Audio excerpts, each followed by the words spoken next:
Behind the Needle, 24 hours inside Texas' most feared prison. The Huntsville Unit. This documentary chapter follows a single, uninterrupted day inside the Huntsville Unit in Huntsville, Texas, the prison that houses the state's execution chamber and sits at the symbolic center of America's most active death penalty system. Drawing from public records, court filings, Texas Department of Criminal Justice data, and investigative news reporting, this story examines how violence, understaffing, extreme heat, and constant psychological pressure shape daily life behind the walls. While some scenes are dramatized for narrative flow, all core conditions and events are grounded in verified reporting. They call it the walls for a reason. Because once you go inside, it's not just the concrete that closes in on you. It's history. It's death. It's the sound of iron doors slamming shut in a facility that exists for one reason and one reason only, to carry out the final punishment. According to Texas Department of Criminal Justice records, more than 500 executions have taken place in this small East Texas town. And the men who work here will tell you something chilling. On execution days, the whole prison feels different. The air gets heavier. The silence gets louder. And this is what most people don't realize. For every execution that makes national headlines, there are 23 other hours in the same day when violence brews quietly in cell blocks, in chow halls, in stairwells, out of sight and off camera. This is not a place designed to be survived. It's a place designed to be endured. For the next 24 hours, you're going inside the Huntsville Unit. And you're not coming out the same. The gate that never forgets. The sun hasn't fully burned through the East Texas haze when the first shift change is over. From the outside, the Huntsville Unit doesn't look like a fortress of death.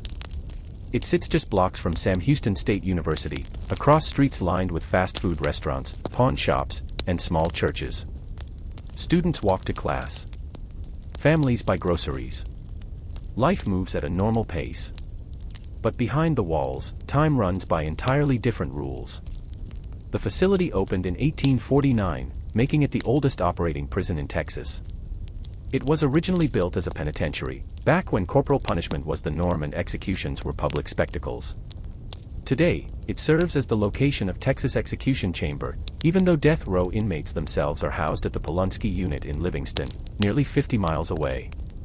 According to TDCJ records, on execution nights, condemned prisoners are transported under heavy security to Huntsville, where their sentences are carried out usually within hours.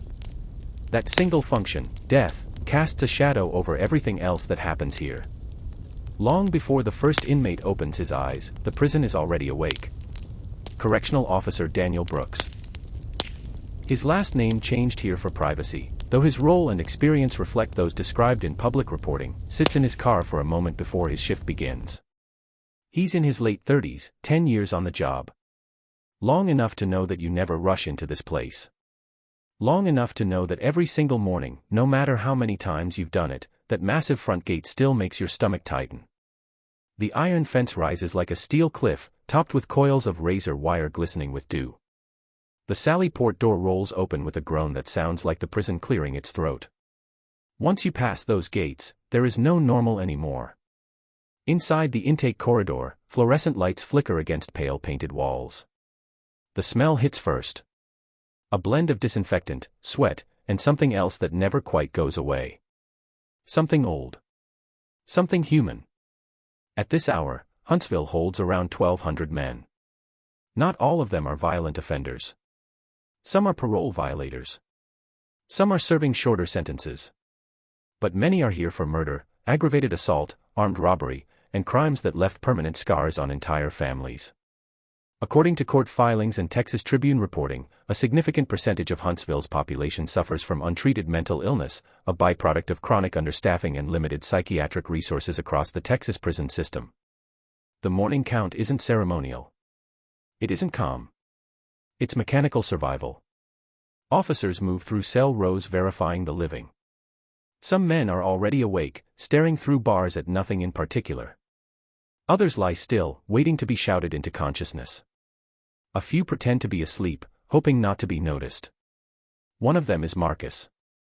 That's not his real name, but his story reflects hundreds of intake and transfer narratives documented in TDCJ reports and federal court filings. Marcus is 27 years old. He was transferred in overnight from a regional unit after a fight landed 2 other men in the hospital. According to disciplinary records, the altercation involved homemade weapons, metal fragments ground down on concrete, a common tool of survival behind bars. Marcus swears he wasn't the instigator. According to the write-up, he was actively involved. In Texas prisons, that distinction rarely matters. His mattress is thin. The metal rack beneath it is cold. His cellmate doesn't speak when he arrives, just turns slightly, eyes open, cataloging the new threat in his space. In Huntsville, every new body changes the balance. Violence isn't constant here. It's constant threat. By mid-morning, heat begins to creep into the cell blocks. Unlike most modern facilities, large portions of Huntsville are not fully air-conditioned. According to decades of litigation, inmate deaths linked to extreme heat exposure have occurred across the Texas prison system. In 2018, federal judges ruled that parts of the system violated constitutional protections against cruel and unusual punishment due to excessive temperatures. Huntsville was repeatedly cited in expert testimony as one of the units at heightened risk. Today, it's already pushing toward triple digits. Sweat forms along forearms. Tempers rise with it. In B Wing, Marcus' cellmate finally speaks. "What you in for?" It's not curiosity. It's risk assessment. Marcus gives a shortened version. Drug distribution. Firearm enhancement. 8 years. His cellmate nods once. Not impressed. Not threatened. Neutral is safest. Down the block, an officer's radio crackles with clipped codes. 2 men arguing over a card game. Dispute over commissary debt. These arguments rarely end over words. According to TDCJ annual reports, a large percentage of inmate-on-inmate assaults originate from gambling debts, drug transactions, and perceived disrespect. And disrespect in prison is not an emotion. It's an accusation. Brooks doesn't like B-Wing. Too many blind spots. Too many pipes and corners and shadows. Staffing shortages make the wing run thin. Some days, it's 2 officers for a zone designed for 4. That's not rumor. That's documented. In 2022 and 2023, the Texas Tribune and Houston Chronicle published multiple investigations confirming that thousands of correctional officer positions across TDCJ remained unfilled, forcing mandatory overtime and emergency staffing measures almost daily. Most officers here aren't cowboys. They're tired. At lunch, the chow hall becomes one of the loudest rooms in Walker County. Trays slide. Steel benches echo. Conversations overlap in a layered roar that never fully settles. Commissary food trades hands under tables. Debts accumulate silently. Marcus eats fast. Across the room, 2 men lock eyes too long. One of them smiles. That's the signal. It happens fast. 1 man stands. The other vaults the bench. A third comes from behind. There's a flash of motion, metal, handmade, dull but deadly. Screaming doesn't erupt. It explodes. Officers surge in. Chemical spray bursts through the air. The crowd scatters. 1 man collapses clutching his side, red spreading across his gray uniform. Later, the report will call it a sharp instrument assault with non-fatal injuries. According to public incident logs, that phrase appears dozens of times a year across Texas prisons.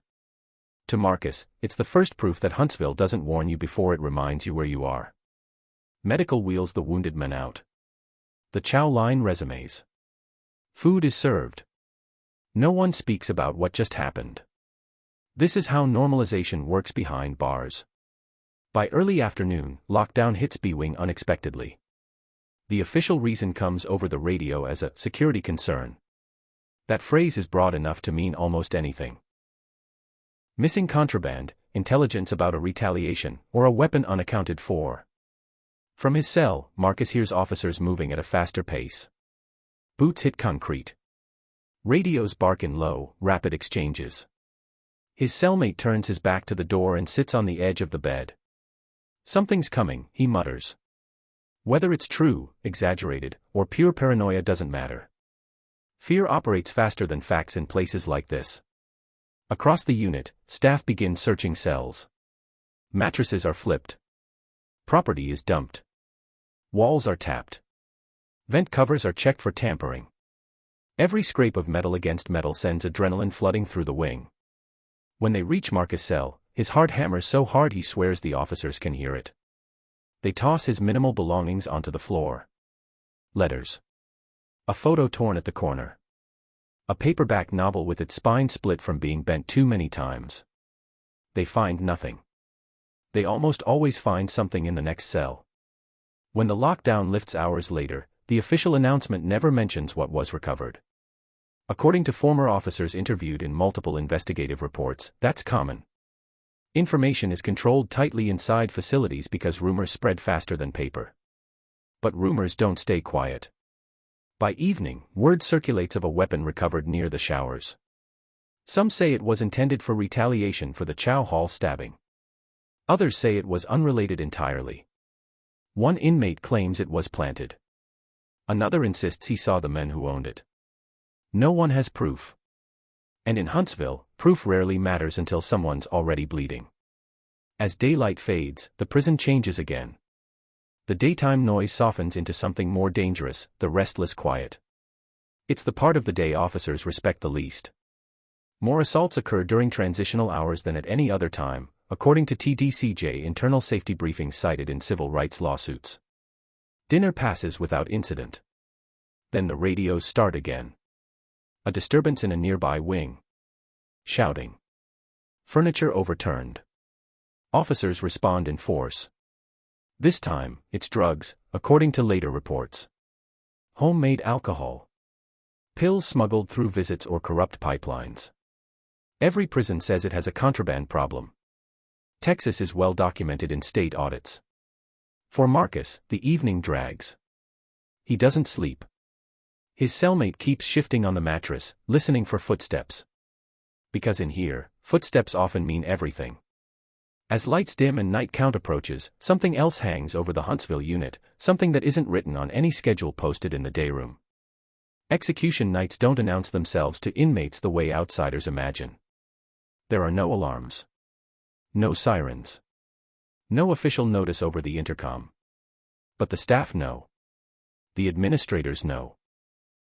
And according to numerous former inmates interviewed by journalists, the energy changes even for prisoners who aren't anywhere near death row. Tonight is not scheduled for an execution. But everyone still feels like one could happen. Because this is Huntsville. The room at the center of the unit, the one the public never sees except in carefully controlled photos, sits silent. The gurney waits whether it's needed or not. The witnesses' chairs remain empty until they suddenly aren't. The chemicals are logged. The paperwork sits ready. According to public execution records, Texas carries out more executions than any other state in the nation by a wide margin. And this is where it happens. Marcus doesn't know that. But he feels it. By the time the final count passes, night has fully swallowed the unit. The razor wire hums faintly in the humid air. The lights never really go out. Someone screams in the distance. It could be pain. It could be a dream. In Huntsville, you never really know which. And the first 12 hours are only half the story. Because what happens after midnight in this place is when the real damage begins. And tomorrow, someone here will not make it out of these walls alive. Whether by sentence, by accident, or by another man's hands remains unconfirmed. But in Huntsville, death rarely arrives unannounced. It arrives built into the system. When the lights never go out. Midnight does not bring darkness inside the Huntsville unit. It only changes the color of the light. The fluorescent glare softens just enough to blur edges, but nothing truly goes dark. The cameras continue their unblinking stare. The walkways glow in dull, institutional amber. Shadows stretch longer between the bars, but they never fully hide. For Marcus, sleep never comes in deep waves. It arrives in fragments, 10 minutes here, 5 minutes there, interrupted by footsteps, distant voices, and the constant awareness that someone, somewhere in this building, is always awake. Across the wing, someone cries out again.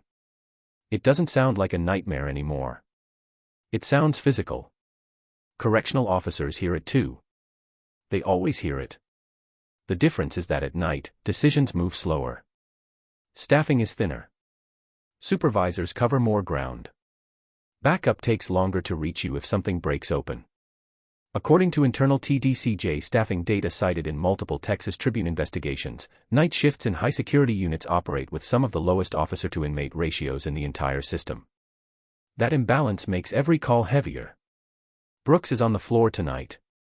He moves down the tier with his partner, checking doors, scanning hands through bars, looking for motion where there shouldn't be motion. In prison, stillness can be just as dangerous as chaos. In cell 214, a man named, at least on paper, Elliot sits upright on his bunk, eyes wide open. He has been on suicide watch before. Mental health flags follow inmates like invisible paperwork. Officers don't always get the full history on a man before he's put in front of them, but certain behaviors become warnings over time: pacing, whispered conversations with no one there, sudden detachment. Brooks taps the bars lightly. "You good?" Elliot blinks once. Nods. Says nothing. The scream comes again, sharper this time. Closer. It rips down the corridor like a blade across steel. The radio activates almost instantly. Officer needs assistance. North Wing. Second tier. The words carry no emotion. They never do. Emotion doesn't belong on official channels, it distorts information. Boots thunder. Keys jangle. The corridor fills with movement. By the time Brooks reaches the cell, it's already open. An inmate lies curled on the floor, both hands wrapped around his arm, blood smeared thick and dark against the concrete. The weapon is gone. That almost always means it's in another cell now. Later, the incident will be categorized as an altercation with injuries. There will be a report. There will be photos. There will be medical transport. According to public TDCJ incident summaries, non-fatal stabbings occur with alarming regularity across maximum security units. In the moment, none of that matters. What matters is stopping the bleeding. Spray fills the air. Inmates press back against their bars. Some shout. Some curse. Some go silent and watch with aching attention. Violence is the closest thing to live television in places like this. The wounded man is taken away on a stretcher. No one tells Marcus his name. And no one asks. That's the first hour after midnight. By 1:30, the wing settles into the uneasy lull that follows violence. Adrenaline burns itself out. Whispers replace shouting. The smell of chemical spray lingers like a warning.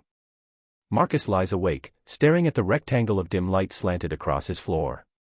His cellmate hasn't spoken since the med team left. Somewhere deep inside the unit, an industrial ventilation fan kicks on with a heavy, grinding hum. The air shifts. Hot mixes with hotter. The heat is no longer uncomfortable. It's oppressive. According to sworn testimony in federal lawsuits against the Texas prison system, nighttime temperatures in non-air-conditioned housing regularly exceed 90 degrees, even after sunset. Inmates describe it as breathing through boiling water. Officers describe it as walking inside an engine room. At around 2 in the morning, a different kind of crisis unfolds 2 wings over. An older inmate, mid-50s, serving a long sentence for aggravated assault, collapses in his cell. His bunkmate slams his fist against the bars until the metal rings like a bell. Officers respond, but the man is already unresponsive. CPR begins. A stretcher follows. The man is pronounced dead an hour later at a local hospital. The official cause will not be released publicly for months. According to TDCJ in-custody death reports, heat-related illness, untreated chronic disease, and delayed medical intervention are among the most common contributing factors in prison fatalities. The department releases annual summaries, but individual case details are often redacted or delayed pending investigation. To the men who watched him fall, none of that feels abstract. It feels final. It feels close. Marcus hears rumors before sunrise. Some say the man was stabbed. Others swear it was a heart attack. One inmate insists he overheard an officer say heat stroke. No one can verify anything. Phones are contraband. News inside moves only by mouth. Truth thins out in the dark. At 4 a.m., Huntsville changes gears again. This is the hour when transport movements often begin. Not always, but often. Court appearances. Medical transfers. And sometimes, the kind that never return. Marcus doesn't know the execution schedule. Inmates rarely do unless something leaks. The condemned are housed elsewhere now, at the Polunsky Unit, but Huntsville remains the endpoint, the place where the sentence is finally carried out. According to public execution records maintained by the state of Texas, condemned inmates are transported to Huntsville in the early morning hours on execution day under heavy guard.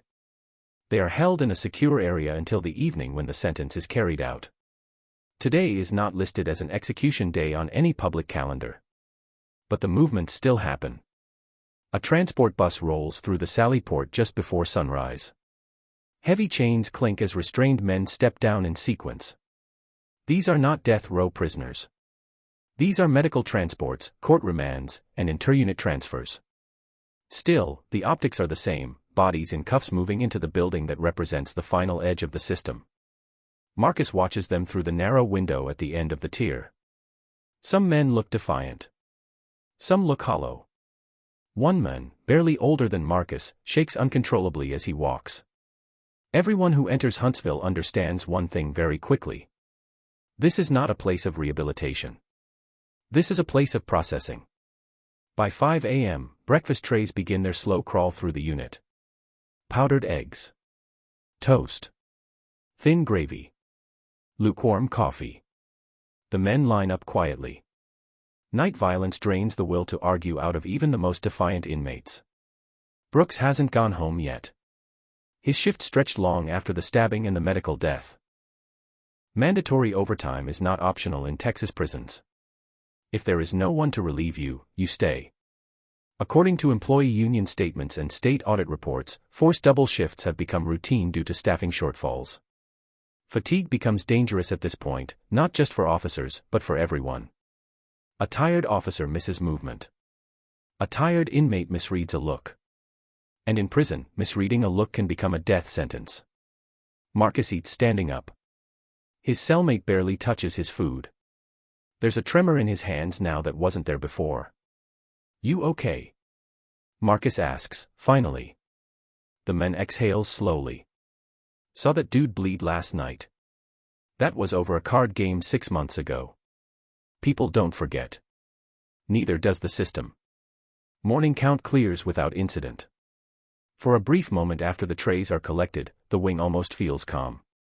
Then the heat ramps again. By 9 a.m., the interior temperature feels like a sealed car in the sun. Sweat darkens uniforms.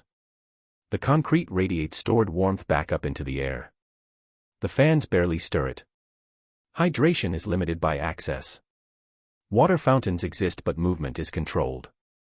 Officers distribute ice when available, but according to inmate declarations in multiple lawsuits, it runs out quickly. For many men, staying conscious becomes an active effort. In the late morning, a cell extraction is called 2 wings over. An inmate refuses to relinquish contraband. Intelligence suggests it's a blade. Negotiations break down quickly. Tactical officers arrive with shields, helmets, and less lethal weapons. Marcus hears the impact before he hears the commands.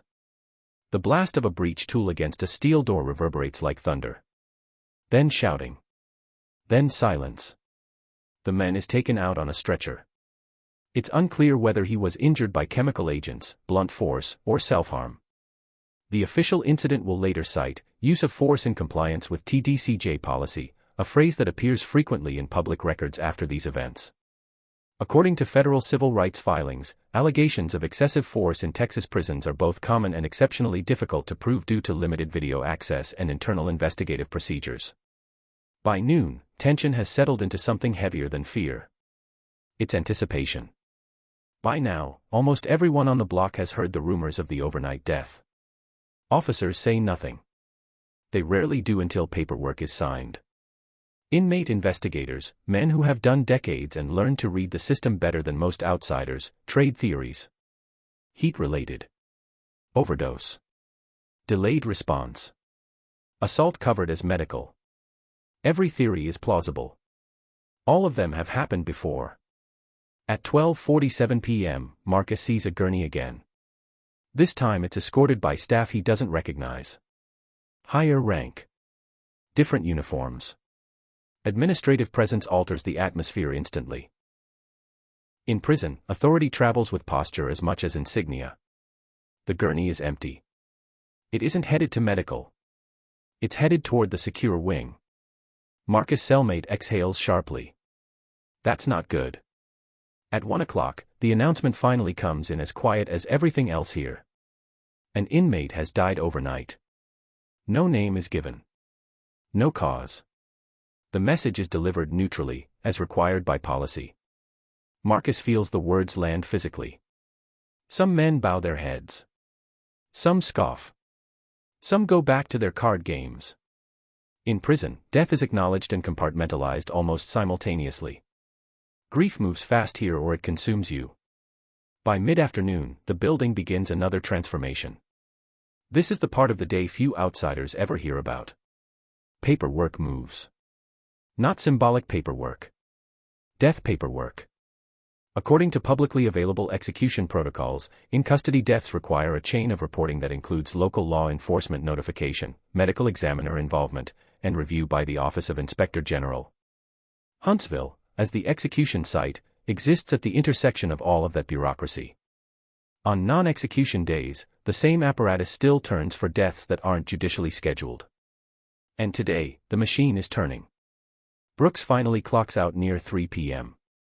He sits in his car in the parking lot, engine off, drenched in sweat that has long since stopped feeling like his own. Another officer stands 2 spaces down and vomits quietly onto the asphalt. No one speaks. The shift always lingers inside you longer than it should. Marcus doesn't see any of that. What he sees is the gurney moving again at 3:22 p.m., now draped in a sheet. It passes slowly. No rush. That's how you can tell the difference between medical emergency and final transport. The sheet doesn't flutter. It never does. Some inmates turn their backs. Some press their faces to the bars. Marcus doesn't move. He stares at the ceiling until the wheels fade into silence. Later, an inmate who works kitchen detail confirms what many already assumed: the older man from 2 wings over is dead. Pronounced at the hospital minutes after arrival. Cause unknown. Pending investigation. That's the phrase the system uses when it doesn't want to talk yet.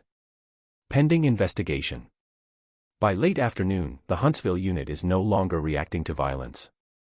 It's absorbing it. Men move slower. Arguments are quieter. Even the card games seem subdued. The heat has not broken. By 5 p.m., storms gather beyond the walls. Thunder rumbles so low and distant it almost sounds like machinery.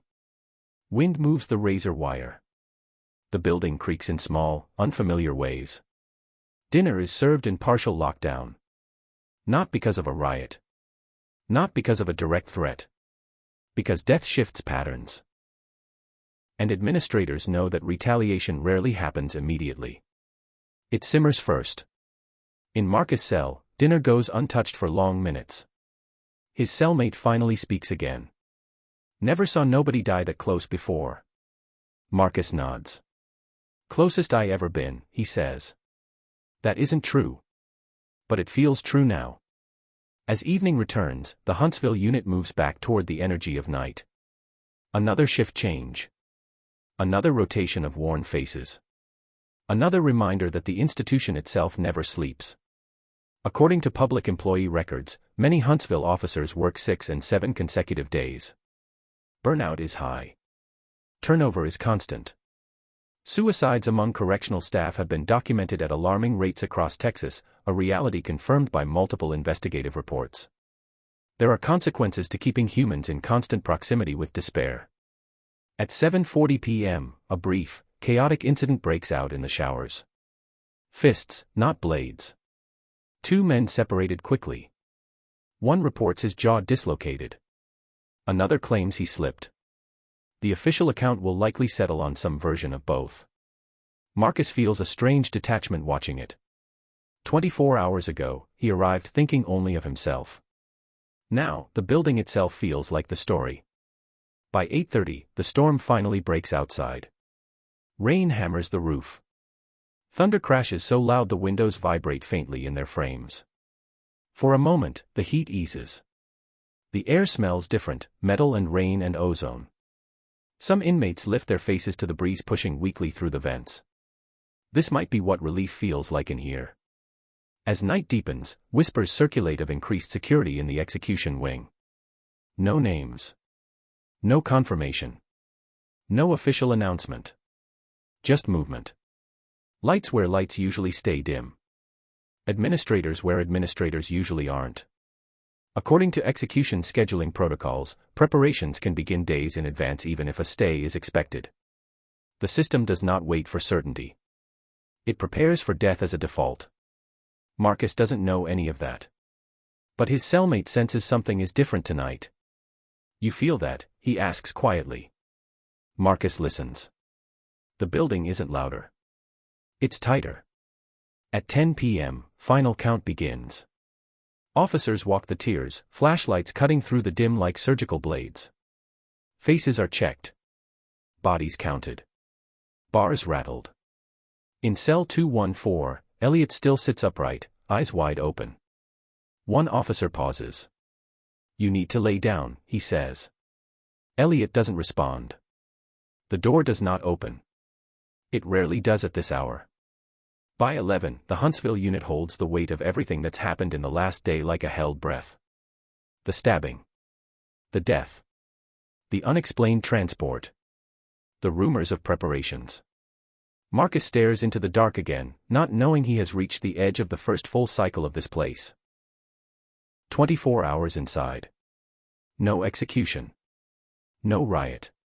Just the quiet accumulation of damage. And somewhere beyond the walls, paperwork is being filed, timelines being written, causes being coded. By morning, the men who died will exist as a line in a report. By next week, some will barely remember his name. But the men who heard his bunk slam as his body hit the floor will carry that sound for the rest of their sentences. The Huntsville unit does not announce endings. It absorbs them. And what comes next is not the aftermath. It's the system resetting itself for another day.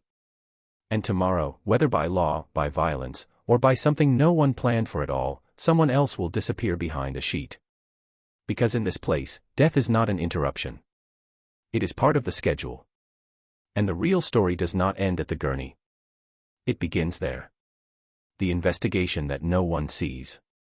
Morning returns to Huntsville without ceremony. There is no sunrise inside the Huntsville unit. There is only the shifting tone of fluorescent light and the subtle change in human movement when night surrender finally gives way to day. The air is still heavy from the storm, thick with humidity and leftover heat trapped in concrete that never truly cools. Marcus wakes before count.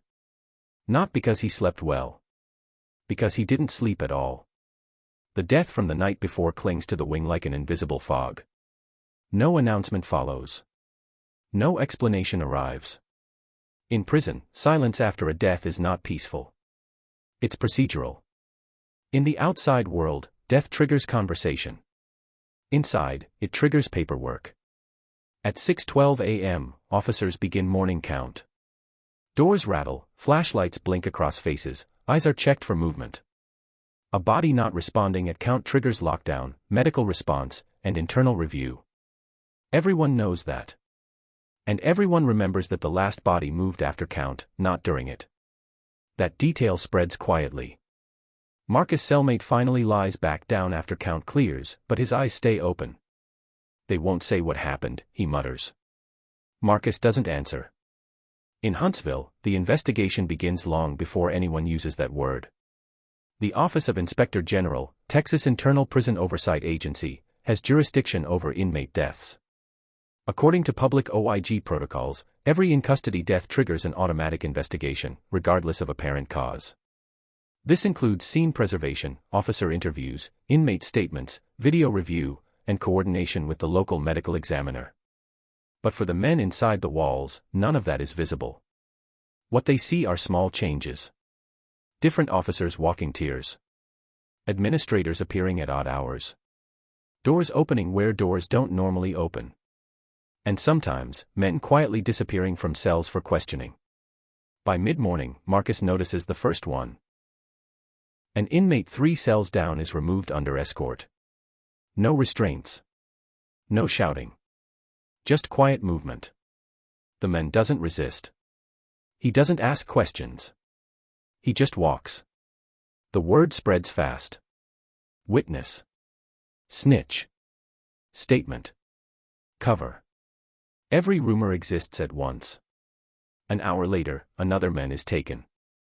Then a third. Marcus understands something then that no one has said yet.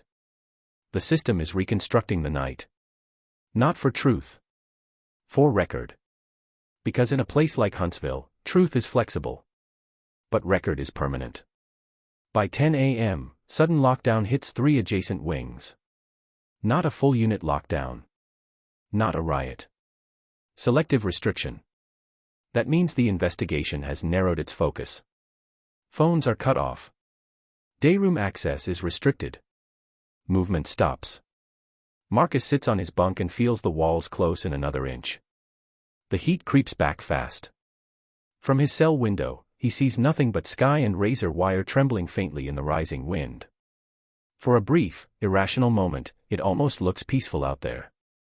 He wonders if the men who died ever had a moment that looked peaceful too. Down in administration, the paperwork begins to multiply. According to publicly available TDCJ death review guidelines, a single in-custody death can generate hundreds of pages of reports within the first 48 hours, incident narratives, radio logs, use of force reviews, medical timelines, supervisor memos, and evidence logs. Every minute is accounted for. Every decision is justified. Every gap is explained if it can be explained. And if it can't be explained, it becomes undetermined. By noon, confirmation filters through the inmate grapevine. The older men who collapsed overnight did not die of violence. According to someone who claims to have overheard a nurse, he suffered cardiac arrest. According to someone else, he had been complaining of chest pain for hours before collapsing. According to a third story, he was denied water earlier in the night. None of these claims are verified. All of them feel true to the men telling them.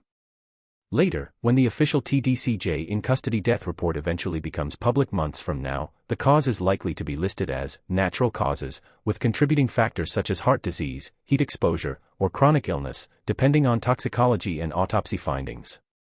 But today, that future abstraction doesn't comfort anyone. Because if it can happen to him, it can happen to anyone. Marcus watches as officers now walk the tier in pairs instead of singles. Their posture is different. Straighter. More formal. They speak less. Radios are used more sparingly. The investigation has changed the rhythm. By early afternoon, a Lieutenant Marcus has never seen before appears on the wing. She speaks quietly to officers, checks a clipboard, moves on. Authority flows downward like gravity. Everything beneath it tightens. At 2:17 p.m., a surprising announcement echoes through the corridor. The lockdown is lifted. But conditions are altered. No recreation. Limited showers. Restricted movement between wings. This isn't discipline. It's containment. Investigations don't like unpredictable variables. Inmates are variables. Violence is statistical. As the men shuffle out for controlled movement, Marcus sees the kitchen workers returning under escort. Their faces look different than before, drawn, pale, quieter than usual. The kitchen is a hub of information. It is also where many of the system's contradictions intersect: authority, contraband, hunger, control, and access. A kitchen worker known only as Slim, a composite representation drawn from multiple publicly reported inmate worker interviews, tells Marcus' cellmate something quiet but explosive. They pulled the video. That means the cameras. That means someone in that wing was on camera when the men collapsed. And that means the official narrative has not been finalized yet. This is the most dangerous moment after a prison death. Uncertainty. Because while administration is reconstructing events, the inmate population is doing the same thing, with fewer facts and far more emotion. By mid-afternoon, tension shifts. It's no longer raw shock. It's simmering resentment. In Wing C, a verbal altercation escalates over seating in the dayroom. It turns physical in seconds. 2 men hit the floor. Chemical spray follows. The response is immediate and overwhelming this time. Administration doesn't want any more documented force incidents while the OIG is present. The fight is broken up with almost surgical precision. Later, both men will likely receive disciplinary cases that add months or years to their sentence timeline. The system always charges interest. Marcus feels like he's walking through a building that's holding its breath. Every footstep is louder. Every door slam echoes longer. Even laughter sounds dangerous. Around 4 p.m., word spreads of another movement near the secure wing, the area associated with executions and high-level transports. According to TDCJ operational procedures, that wing maintains special readiness at all times, but activity spikes when death row transports are scheduled. Again, no confirmations. Just shadows behind glass. Lights turned on in rooms normally left dark at this hour. Marcus doesn't know if it means anything. But his cellmate does. They don't turn that on for nothing. Unconfirmed. Speculation. But it sits heavy. By now, nearly 36 hours have passed since Marcus first entered Huntsville. He feels older than that. Dinner arrives with less noise than usual. Men eat slowly. Conversations stay quiet. Every eye flicks toward the officers more often than before. This is how suspicion grows. Not as a confrontation, but as a posture. Around 6:30 p.m., something strange happens. Elliot, the man in cell 214, the one who never slept, collapses quietly against his bars. There is no scream. No thrashing. Just the dull sound of a body giving in. Officers respond within seconds this time. Medical staff arrive. CPR begins almost immediately. Unlike the previous night, this time it happens in full view of the tier. Men grip the bars and watch every compressive rhythm of the medical response. They count for themselves. 1, 2, 3. Elliot doesn't respond. He is still breathing when they take him out. Barely. The stretchers roll again. The elevator doors shut again. The hallway clears again. And for the second time in less than 24 hours, Huntsville watches one of its own vanish into the medical system. This one survives the night. But he will never return to the tier.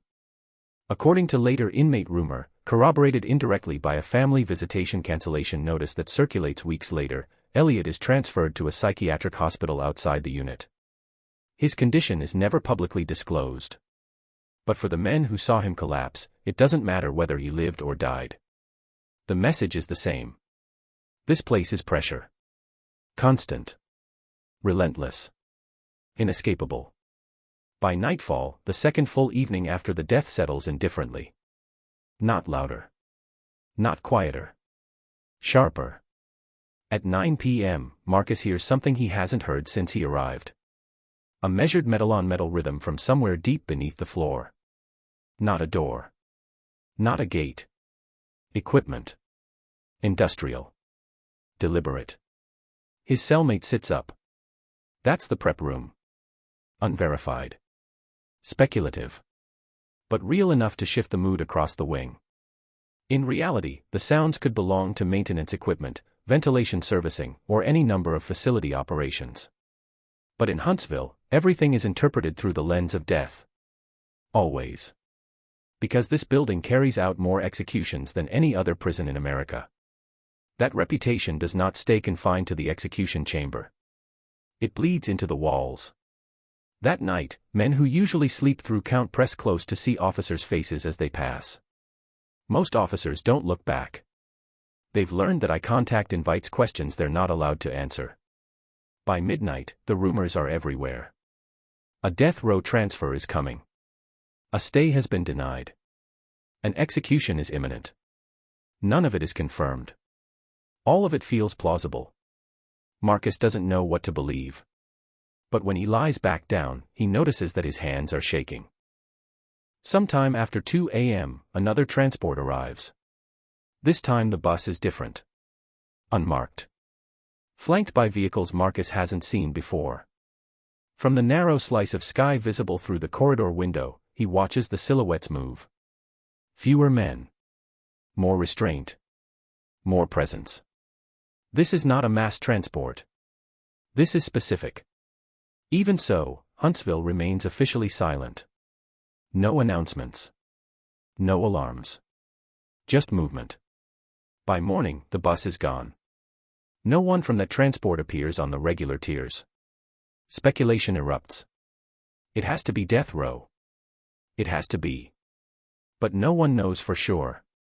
Because confirmation only comes later. Always later. By 7 a.m., the procedural aftermath of the earlier death has rolled into its most bureaucratic phase. Reports are being drafted. Supervisors are comparing timelines. Radio logs are being reviewed for response delays. Video is being pulled from multiple angles. According to public OIG procedural manuals, investigators reconstruct deaths minute by minute, often down to the second. Who called it in? Who responded? Which doors opened? Which key was used? Which form was signed?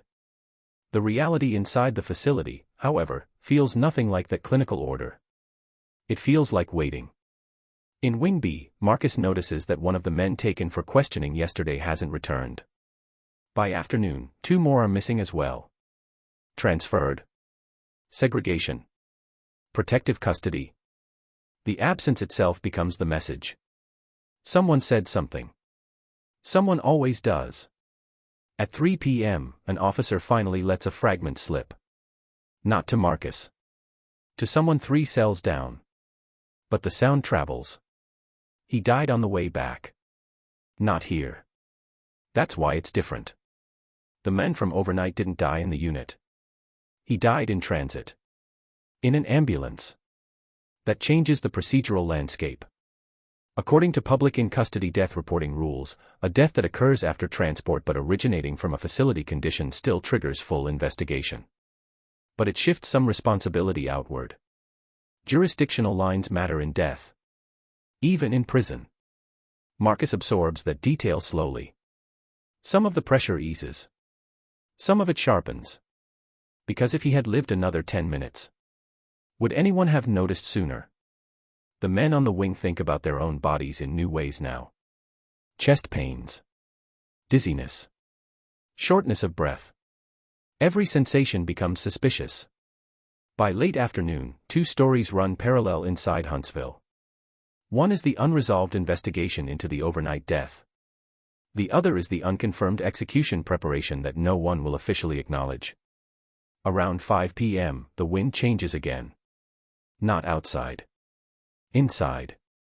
The air pressure shifts. The ventilation hum deepens. Somewhere below the wing, machinery cycles. The man who runs commissary whispers what he overheard from a passing officer. Writ got signed. Unconfirmed. Potentially rumor. But the effect is immediate. The whole wing stiffens. Because a writ signed means an execution scheduled. Not imminent necessarily. But inevitable. Death row inmates are not housed at Huntsville. But witnesses are. Medical teams are. Clergy are. Administration. The machine always assembles in advance. Marcus doesn't know any death row names. But he feels the system preparing itself in layers he can't see. By evening, officers are rotating through in unfamiliar patterns. Senior staff replace junior staff in strategic locations. Doors that rarely open are tested. Equipment is checked. None of it is announced as execution prep. But men who have lived in Texas prisons for decades recognize the choreography. They've seen it before. Later, after lock-in, the wing grows quiet in a way that feels intentional. Marcus' cellmate finally speaks again. You ever seen an execution day from the inside? Marcus shakes his head. The man stares at the wall. It's not loud like people think. It's worse. It's quiet. Everyone's waiting for something they can't see. That night, Marcus dreams of hallways with no ends.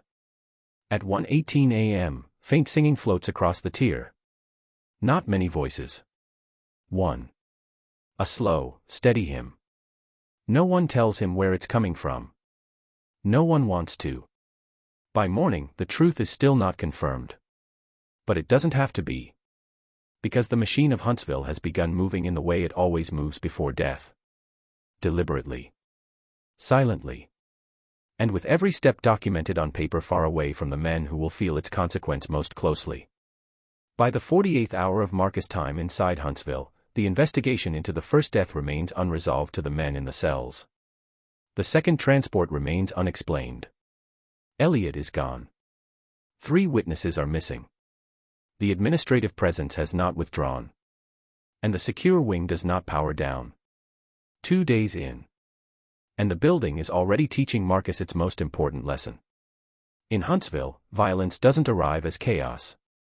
It arrives as process. And death isn't dramatic. It's procedural. Because out here, on television, people imagine executions as singular moments. 1 inmate.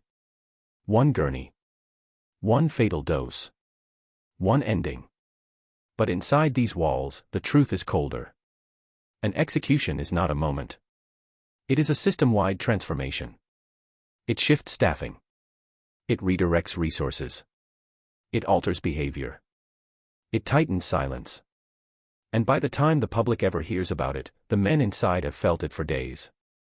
And whatever happened to the men who died in the night will be folded quietly into that same machine. No headlines. No documentaries. Just one more name on a list that keeps growing. The walls never tell you why. They only show you what comes next. And by the time the lights dim again that second night, Huntsville is no longer responding to death. It is preparing for one. The night the system closes in. The third sunrise inside the Huntsville unit feels different before anyone can explain why. There is no announcement. No siren. No coded message over the intercom. Yet by the time morning count begins, the tension in the building has shifted from anticipation into certainty. Whatever is coming is no longer a possibility. It is a schedule. Marcus feels it before he understands it. The air in the wing is tighter. Officers move with clipped efficiency. Conversations between staff are shorter, quieter, and more deliberate. No one lingers. No one jokes. Even the inmates, the men who usually fill silence with bravado and noise, seem subdued, like animals that sense an approaching storm hours before the sky darkens. By 6:03 a.m., the routine is officially disrupted. Count clears early. That almost never happens. Breakfast is delayed. That never happens. Movement is frozen unit-wide. That only happens for one reason. Execution protocol. Still, no one says the word. Because in Huntsville, death is not announced until it has already passed. By mid-morning, the jailhouse grapevine begins to crack with information. A writ was signed. A final appeal was denied. A federal stay did not come through. These details move through whispers and glances, never fully spoken aloud. They do not need to be confirmed to be believed. Every movement of authority confirms them. According to public Texas execution records, the final hours before an execution follow a tightly choreographed process involving transportation from the Pulaski unit, medical evaluation, spiritual counsel, witness coordination, and administration oversight. Many of these preparations begin long before the public is notified. That's what the men inside feel now. Preparation. At 10:11 a.m., a convoy arrives at the Sally Port. This one is unmistakable. Multiple state vehicles. Unmarked. Uniformed troopers. Extra perimeter officers. Marcus watches through the narrow hallway window as they line up in formation that is never used for regular transfers. This is not court. This is not medical. This is final. No death row inmate enters the general population. He is moved through secured corridors that never intersect with the normal tiers. But even without seeing him, the entire prison feels the weight of his presence. Like gravity has intensified. By noon, Huntsville is operating in 2 parallel realities. One reality is administrative. Witness lists confirmed. Media notifications prepared. The execution team assembled. According to publicly available execution protocols, the lethal injection team typically consists of trained medical technicians and supervisory staff whose identities are kept confidential. The second reality is human. In the cell blocks, men who will never meet the condemned man find themselves thinking about him anyway. Some whisper prayers. Some whisper curses. Some feel nothing at all. Emotional numbness is its own survival mechanism. Marcus eats lunch alone. His cellmate barely touches his tray. "You can feel it in your chest today," the man says quietly. "That heavy feeling. That's how you know it's real." Marcus nods. Even though he has never witnessed an execution before, he understands exactly what the man means. By 1:30 p.m., official confirmation moves through staff, then through inmates. Tonight is an execution night. No name given. No time announced. But the certainty is absolute. The investigation into the overnight death feels distant now. It has already been absorbed into the larger gravity of what Huntsville exists to do. Whatever answers might come later will come after the larger event.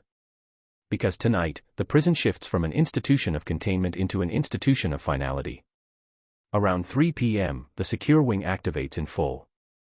Lights that normally stay dim burn bright. Restricted doors cycle open and closed as medical staff arrive. A chaplain passes through without stopping.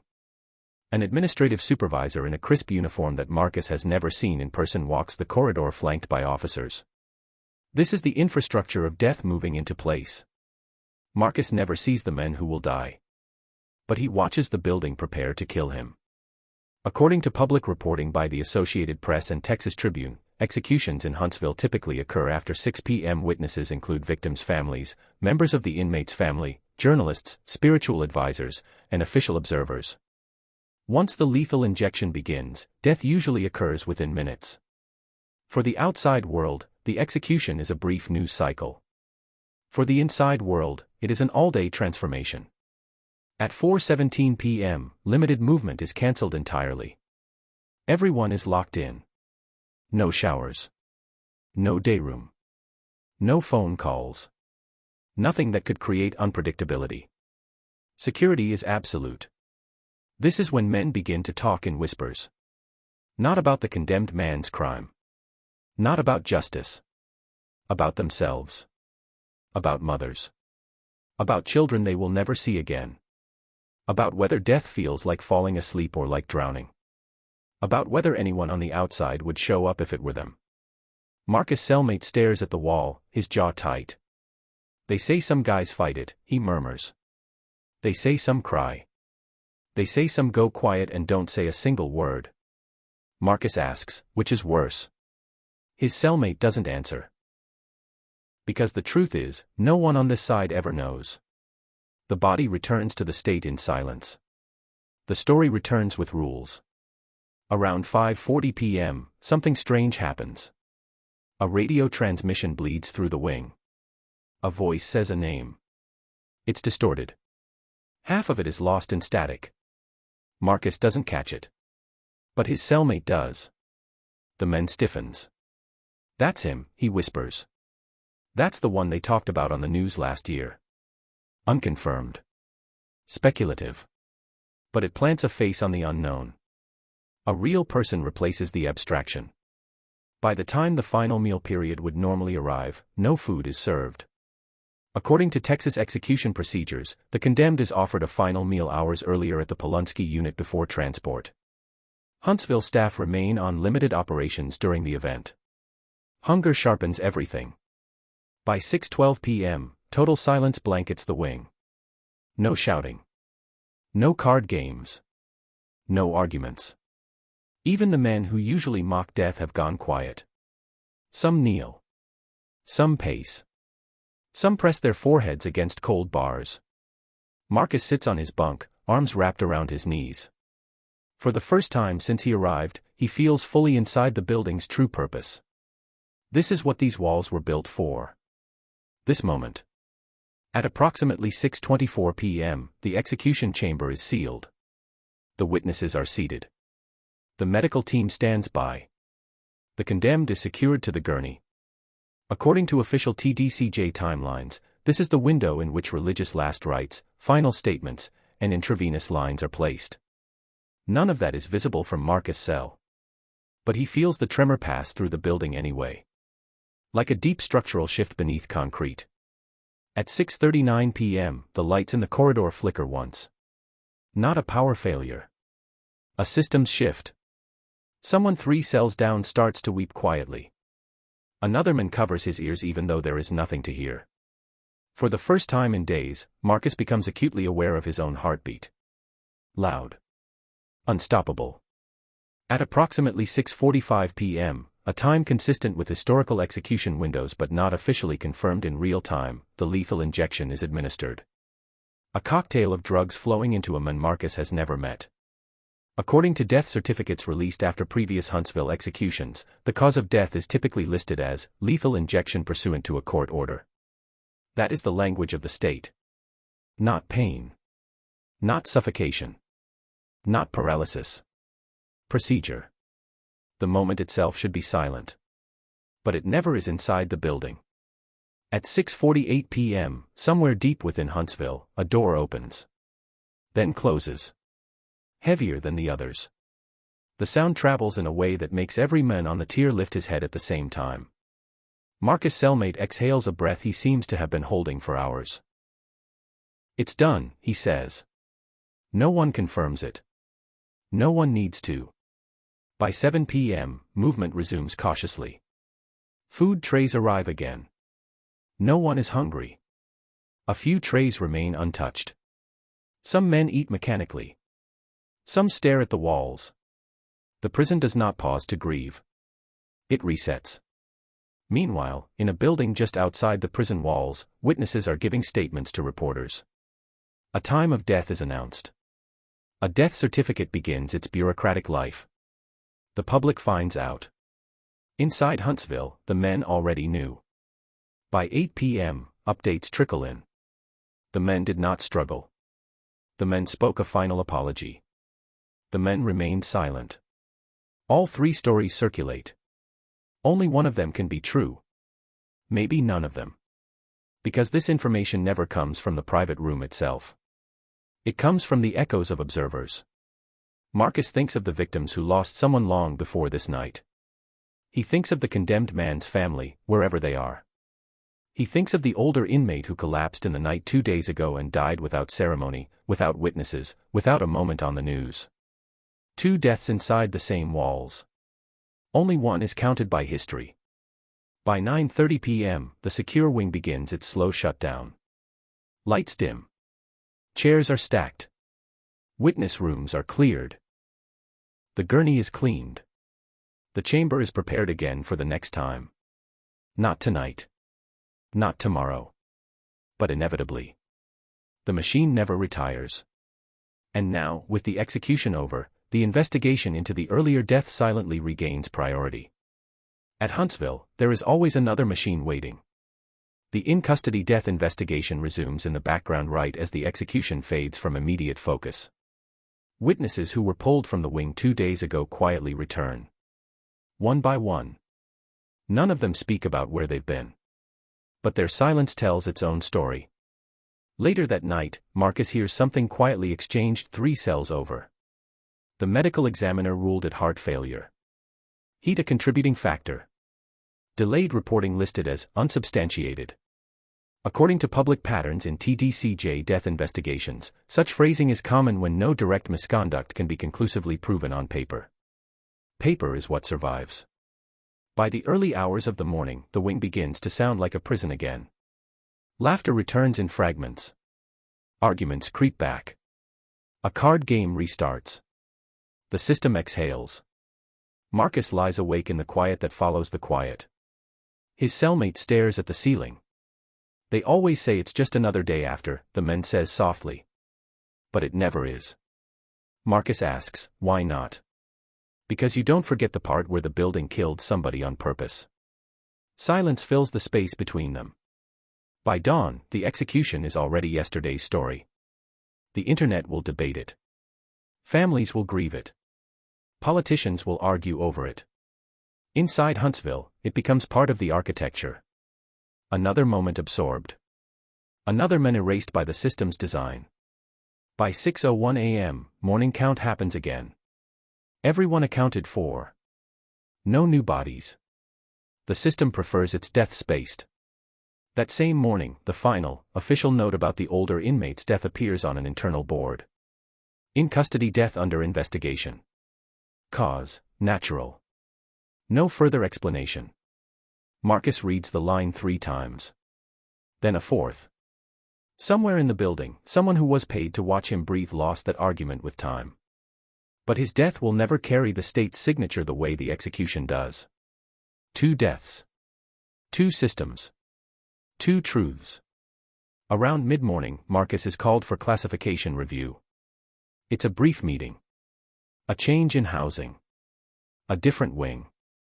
Administrative necessity. No explanation given. He packs his few belongings into a standard issue bag. Books. Letters. A photo. His cellmate nods once as Marcus prepares to leave. "Don't forget what you saw here," the man says. Marcus hesitates. "I don't think I could if I tried." The escort leads him past corridors he's never seen before. Past the medical wing. Past administrative offices. Past a heavy steel door with no markings. A door that leads nowhere Marcus is meant to see. He feels the weight of it as he passes. The sound of it when it opens hours earlier. The final door. By noon, Marcus is settled into a new wing. Different faces. Same steel. Same heat. Same unspoken rules. The Huntsville unit resumes its normal violence. Arguments over food. Shouting over televisions. Whispers about contraband. Rumors about transfers. The machine works because it never stops working. Out in the world, the execution has become a headline. Time of death. Final statement. Legal commentary. The older inmate's death does not. It will appear months later in a quiet PDF titled, "In Custody Deaths, Quarterly Summary." No one outside Huntsville will know his name unless they look for it.